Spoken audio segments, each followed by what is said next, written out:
ইসরায়েলের সাথে ফুটবল বিশ্বকাপের বাছাই পর্বের ম্যাচকে কেন্দ্র করে তুলকালাম হয়েছে নরওয়েতে।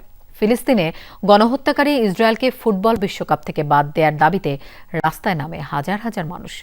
পুলিশি বাধার মুখে শুরু হয় তুমুল সংঘর্ষ।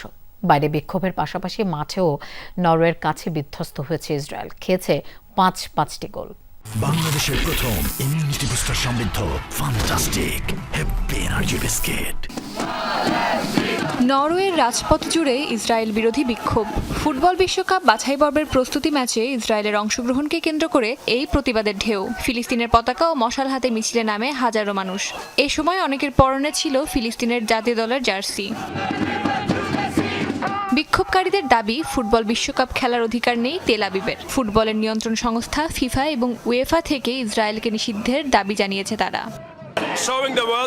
বিশ্বকে জানাতে চাই, আমরা কোনোভাবে ইসরায়েলকে সমর্থন করি না। যে রাষ্ট্র গণহত্যা করতে পারে তাদের আন্তর্জাতিক ফুটবল খেলার অধিকার থাকতে পারে না। এটা একটা বিপর্যয়। আমি লজ্জিত। এত মানুষ যখন অন্যায়ভাবে মারা যাচ্ছে, তখন আমাদের আওয়াজ তোলা খুবই গুরুত্বপূর্ণ। আমি মনে করি নরওয়ের ফুটবল দল বা ক্রীড়া বিভাগের ইসরায়েলের অংশগ্রহণে সমর্থন দেয়া উচিত না। স্টেডিয়ামের চারিদিকে আগে থেকেই ছিল কঠোর নিরাপত্তা ব্যবস্থা। পরবর্তীতে বিক্ষোভকারীদের রুখতে সেনা মোতায়েনও করে নরওয়ে প্রশাসন। এরপরও দমানো যায়নি আন্দোলনকারীদের। পরিস্থিতি নিয়ন্ত্রণে টিয়ার শেল ছোড়ে পুলিশ। ব্যাপক সংঘর্ষ হয় দুই পক্ষের মধ্যে।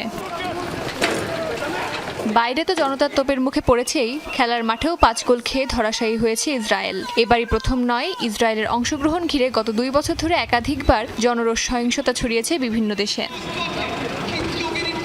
অস্মিতা বিশ্বাস, যমুনা নিউজ।